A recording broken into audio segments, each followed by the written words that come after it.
ఈ విషయమంతా చూసి నర్సు దీదీ మేఘ పరిస్థితి చాలా ఆందోళనకరంగా మారింది. ఆ మహిళా రోగి ఏమీ మాట్లాడకుండా వింతైన చిరునవ్వుతో ఆమెను అదోలా చూస్తూ ఉండిపోయింది. ఆ మహిళ చూపులు ఆమెపై స్థిరంగా నిలిచిపోయాయి, వదిలిపెట్టేలా లేవు.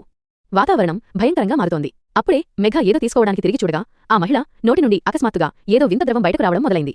ఇప్పుడు పరిస్థితి ఇంతలా దిగజారడం చూసి మేఘకు తప్పక దానిని శుభ్రం చేయవలసి వచ్చింది. ఆ వెంటనే ఆ మహిళ తన చేతులు చాచి 2 చేతులను నేరుగా మేఘ పుట్టపై ఉంచింది. ఇంకేముంది, ఇప్పుడు మేఘ పూర్తిగా వణికిపోతోంది. ఏం చెయ్యాలో, తనను తాను ఎలా నిలబెట్టుకోవాలో ఆమెకు ఏమాత్రం అర్థం కాలేదు.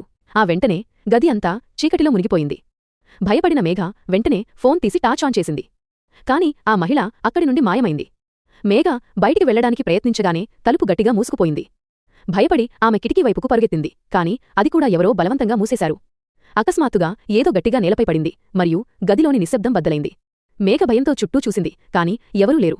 ఆమెకు ఒక వింత శబ్దం వినిపించింది. ఆపై ఆ మహిళ గోడకు తన తల కొట్టుకోవడం చూసింది. ఆమె ఒక్క క్షణం మేఘ వైపు చూసింది, ఆపై అకస్మాత్తుగా మాయమైంది. మేఘ శరీరం ఇప్పుడు పూర్తిగా వణుకుతోంది. ఆమె లేవడానికి ప్రయత్నించింది, కాని కాళ్లలో శక్తి లేదు.